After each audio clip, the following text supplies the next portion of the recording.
ওদের গ্রুপে অ্যাড হবার জন্য নিজ থেকে কিছু বলতেও পারবো না।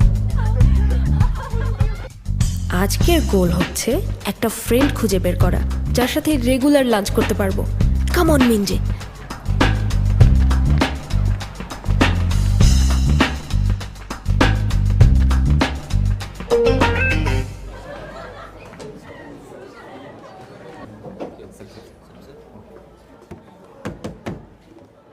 জিহা, ওই টেবিলটা ক্লিন করো।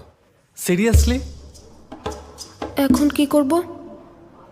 মাথা কাজ করছে না। আমার নাম জিউহানা, সুজিন। তোমরা দুজন একই রকম দেখতে। একদমই না। হয়েছে, এবার থামো। আজ আমাদের ক্লাসে নতুন স্টুডেন্ট ট্রান্সফার হয়ে এসেছে।